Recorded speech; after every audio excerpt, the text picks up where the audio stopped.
I'm sharing an interview I recently did with Derek. He recently got his first actuarial job and is also a graduate of the Actuary Accelerator Community. In this interview, he shares so much insightful information with you. He goes into his qualifications with technical skills, how he got really good with Excel and VBA. He goes into his stepping stone position. He goes into the interview process. And at the end, he gives some amazing advice that I know you're going to want to hear, especially if you're feeling a little bit demotivated on your actuarial journey. So stay tuned. Hello everyone. Today I am so excited. I have Derek here with me, and Derek was a former member of the Actuary Accelerator Community and recently got his first actuarial job as an actuarial analyst. So today I have brought Derek on to share all his insight and give you lots of tips on just what he did to get his actuarial job so that you can hopefully take some tips and advice from that and use it on your own actuarial journey. So welcome, Derek, and thank you so much for being here. Yeah, of course. Thanks for having me. I'm excited to get into this.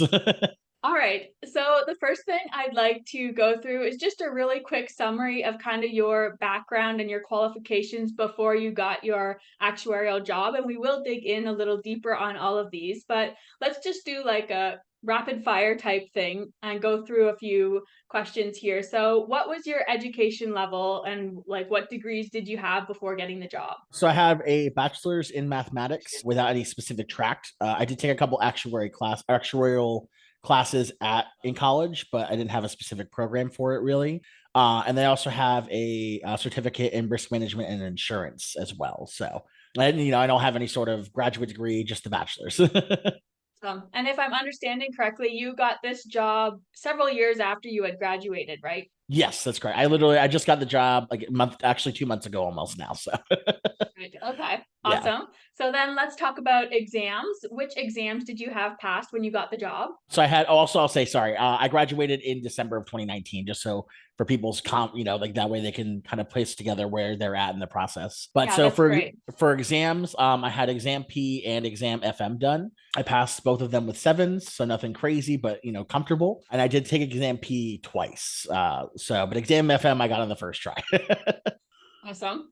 Do you remember the approximate timeline on when you took those exams? Oh yeah. So the first exam, I'm not gonna. The first time I took exam P was in like 2018 while I was still in school. I just had a lot going on, so it was not a good time to do so. And then I took exam P again in what was it in November of 2020 because I'd paid for it from during the pandemic, and then of course I was supposed to take it that March, and then everything got shut down, so that didn't happen, Right. obviously. Then from passing that one, I took exam FM in April of that year, and then I was able to, and then yeah, so that's the only ones I've studied for and passed so far, and I'm currently now studying for Mass One. Okay, awesome. So you actually passed those two exams fairly close to each other, which is great. Okay, so let's go through technical skills quickly. What were your technical skills looking like when you got hired? So I mostly had from with Excel and a little and some VBA that I mostly learned from the Actuarial Accelerator program.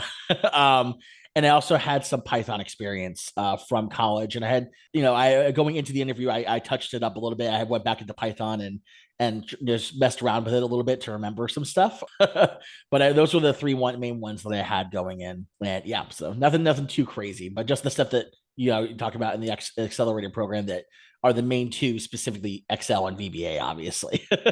Yeah, And yeah. I use Okay. Excel literally every day now. So Yes, most future actuaries end up using it almost every day on the job, I would say. yeah. So that's great. I'm glad you had that knowledge, and I definitely want to dig deeper into that and how it was learning that for you. A couple other things. How about related experience? What was that like for you? And I think you had quite a bit of this, so I do want to dig into that later, but Yes. So before this job, I was an underwriter. That I got that job in 2021 after I passed exam FM about 2 months afterwards, and that was for a professional liability insurance underwriting firm for specifically for insurance agents and insurance brokers. So a little niche, but give me an insight into a side of the industry that I may not have ever also seen otherwise. So, and I learned a lot in that job, more so from like just the insurance side of things, just like learning a lot of different like all the terms, like getting like diving deep and like learning just like the process. And so I felt a lot more prepared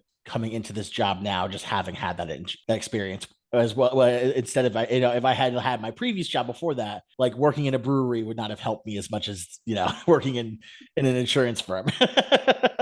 Yeah, that I'm really glad that you took that initiative to get that job. We call it a stepping stone position in the AAC.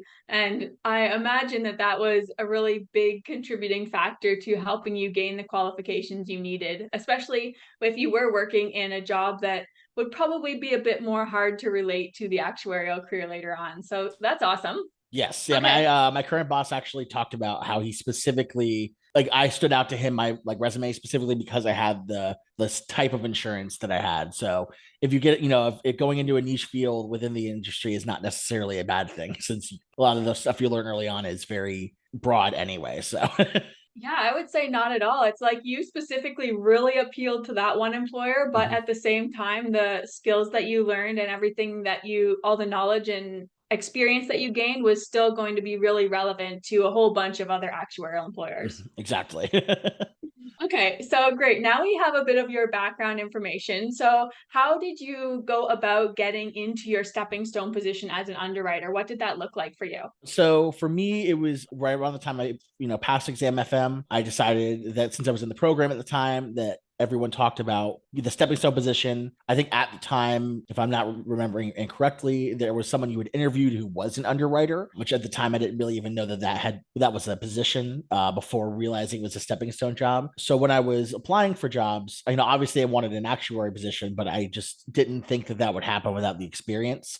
So I was putting in a lot of jobs for any sort of analyst role I could, underwriting jobs, more so trying to get insurance rather than banking. But, if the right opportunity came along, I wasn't going to say no to a banking underwriting job. And anything that really I thought that I would use a lot of Excel in specifically. So, and I went through a couple interviews. I put in a lot of applications, and then I just ended up getting lucky with finding a small firm that was looking for someone that had some bad luck with their like, past couple people that they got, and they wanted to go with someone who was not as it was a little bit less experienced in the industry. That way they could kind of like build them up and shape them into their own thing. So, and then in that process I also took the advice of not putting the actuary exams on that resume. I had two resumes. I had one that had the actuary exams and one that didn't.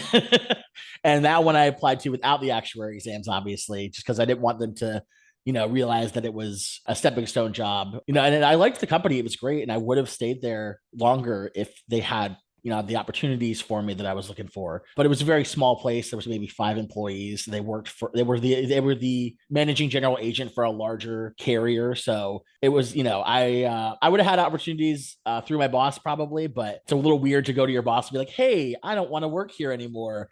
Can you help me? I'm sure that the experience you gained there was able to really help you. And it sounds like you had a really small group of people. And what I found is working in those smaller companies, sometimes you gain like a really big amount of exposure to different areas and different topics and stuff like that. Mhm. So I'm sure that really helped. And was he willing to maybe give a recommendation, or did you not even talk to your boss about potentially Uh, moving on? So he had talked about it in the past that he would have given a recommendation if it came to it, Yeah. and I believe him when he said that. But I was applying for the actuary jobs like aside from that, and I was just kind of beginning the process, throwing some applications out there, and was considering approaching him about it before him. But then I got this job interview, and the whole process kind of like went in a whirlwind. And then all of a sudden I had a job offer and I was like, oh God, what? Okay. It happens fast when you're really well qualified. It Yeah. can. No, I really didn't even I was not like applying for very long for actuary positions when I started, because I was there for 2 years almost. And I should have started sooner because I probably could have with my background. But I was enjoying the job, so I wasn't like in a rush to leave. But I finally was ready to move on, and I had just updated my resume and I put in, a couple applications. There wasn't a ton of jobs out there at the time because of the time of year. It was like May and June. And I just happened to, I happened to get someone who saw my resume and really liked it. Yeah, that's great. Awesome. Okay, so now let's talk a bit about those technical skills. You said that you had Excel experience, you had VBA and Python. Did you tell us about how you went through learning all of that? So Python, I specifically started at FAU, which is the school I went to. For all of the math majors, you have to take a class that is I think it's like intro to computational mathematics, and they show you a lot of the different processes within Python, more specifically geared towards doing math, the math stuff. But it gives you a lot of coding skills, and they get really in depth in that class, honestly, because I came out feeling like I had a pretty solid understanding of Python. And from there, I just kind of like, I didn't really have any work that was specifically related to Python. So I was kind of just here and there, get back into it, just play around with it for a little bit. That way it wasn't fully gone. And then with Excel and VBA, it started with, well, I mean, Excel, like you would use here and there throughout the years, but more so just learning all the different shortcuts and all the different capabilities of it, more specifically VBA through the program, and seeing just like, and honestly, like I remember like going through VBA and thinking, oh, this kind of reminds me of Python, which like obviously they're not exactly the same, but it's just a lot of the logical loops that are very similar, I feel like, from language to language. So I feel like once you get one down and you can kind of like, it becomes a lot easier to see other languages and be like, okay, I kind of know what's going on here after like playing around with it for like maybe a day or two. Because I'm in the process of that right now where I'm going through and learning R and SQL a little bit. And I'm like, oh yeah, these sound like there's differences in them, but they all kind of like are related in some way, like with the logic stuff. Oh, I think that really hits home, because something that I've always recommended for future actuaries is if you just learn one programming language, that's going to be enough, because you're going to be able to fairly easily pick up on other ones if you need to.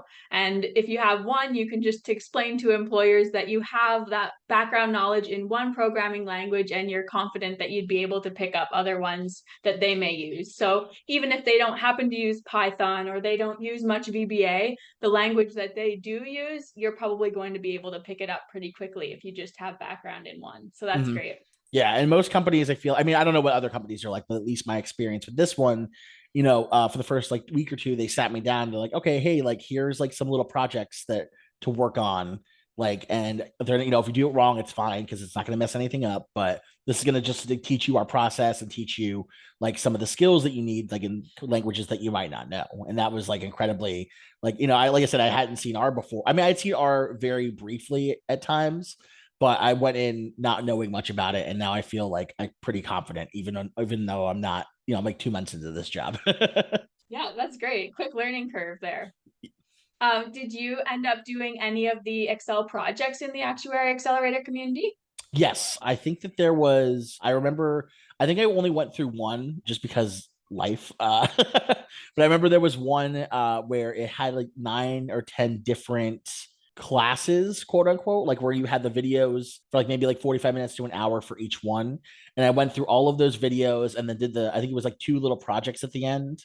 Where you had to create a calculator. I don't remember all the details because this was a while ago, but I remember you had to create a calculator where essentially like it was computing just the information that you input to it through VBA. And honestly, I feel like that specific project is very helpful because it's not unlike things that I'm doing every day currently, where I'm working in VBA, and not like working in VBA so much because there's already a lot of set stuff that my coworkers have made, but more so working on the Excel side and working with macros that have been made in VBA and kind of making changes to them based off of the changes I'm making in Excel. So it's stuff that I'm seeing every day that having seen it once before makes it so much more helpful.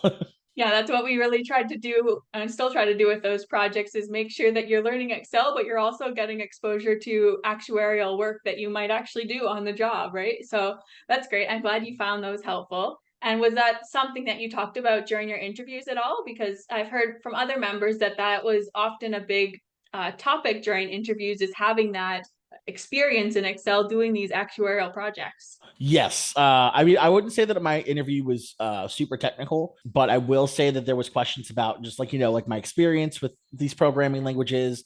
And they're like, what's your favorite shortcuts in Excel and things like that? And being able to talk about, I think I believe I brought up the Accelerator community specifically, and someone else, because I had I guess I had 3 interviews kind of. I had one with the director of the department, and another one where it was split in 2, where I talked to the other other analysts in the department. And I remember one of them like knew what I was like, oh yeah, I've heard of the actuary, like the accelerator community. Like, I've heard good things about them. So I think that like, showing that I had put in the time doing like just doing things that were helpful for my career really set me apart from, I know that they had at least one other candidate they had interviewed, and it didn't sound like it was much of a competition just based off of everything. Yeah, that's really good to hear. I think the members of the AAC, like interviewers will know that those are people that are truly really dedicated. Not that people that aren't in the program are not dedicated, but I think it just gives them that extra reassurance that this person really wants to be an actuary and they're doing everything they can. And also, it helps you to become the best candidate that you can be too, right? So that's probably why there wasn't much competition, because you had done everything you could to be that top candidate and it helped you really stand out to them. Yeah, it's it's a win-win across the board. And I'll say that like obviously my process was a little slower than it could be, but if you're, I'll just say like if you feel like you're not making as much progress as you think you are, I feel like you just need to kind of take a step and like look back and be like, oh wow, I've actually done a lot more than I think I have. And just doing anything, like, just the small things is really what like sets you apart in the end. So it could be like the littlest thing that like you mentioned in an interview, and that's really what sticks with somebody forever. But also, I think that like I think it helped that I immediately like with the director, like we didn't really even like it didn't feel like an interview. We just kind of were like talking about just like I think like the last half of it, we're just like nerding out on random math things. Uh, so I feel like, if you go in and like have like a really nice mindset and kind of just put your best foot forward and be willing to talk about whatever, like it's going to go well for you. Yeah, I think a lot of the time by them interviewing you, you already know that you have the qualifications that they're looking for because they saw your resume, they know what you have, and that interview is really just a way to connect, make sure you are actually going to fit into the organization for Mhm. them and that you truly actually do have the qualifications that you put on your resume. So it's great when an interview goes like that. I would always feel really good about one where you just feel like you connect with the person, right? Oh yeah, I think I left that interview and I like told myself I'm gonna get this job offer, like unless I do something like egregiously bad. But like I felt very confident afterwards, just because like I said, like it hit 11. He's like, oh wow, I'm sorry, I have to get out of here. I'm like, no, it's fine. Like and now that I'm working there, I could definitely see like, okay, like they were looking for like someone to fit in the department, which I think most places are. Like, they like you said, they know that you can do at least something related to the work. Now they just want to see if like the personality works within the department. Yes, exactly. I totally agree with you there. Okay, I don't want to keep you too much longer, and this might be a loaded question, but if you were speaking to a future actuary, what would be your biggest piece of advice or a big tip that you could give them that would help them on their actuarial journey?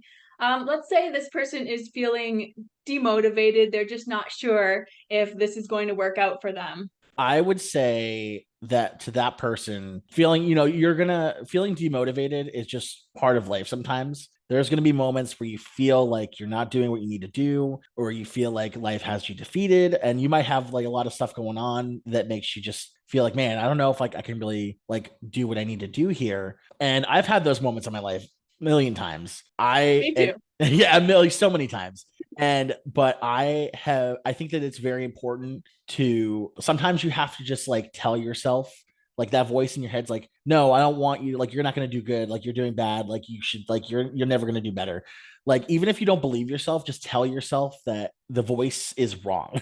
Just keep saying it, just keep putting it out there, say it out loud if you have to yourself over and over again. And over time, the more you say it to yourself, repetition like just gets you into a different mindset and kind of can change your course, even if you don't believe it at first. So if you're feeling demotivated, just keep telling yourself that you are good enough, you are worth it, you're valid, you're doing amazing, even if it's not coming from a place of belief yet, it will eventually. Awesome. That was great. And yeah, I truly believe, and I think this fits along the same like things that you were saying, is that anyone can do this. It's really about just putting in the effort, putting in the steps. Everyone is able to do it. It's really just comes down to making the effort, putting in the steps, getting all the help you can. If you feel like you're struggling in areas, reach out to people that can help you.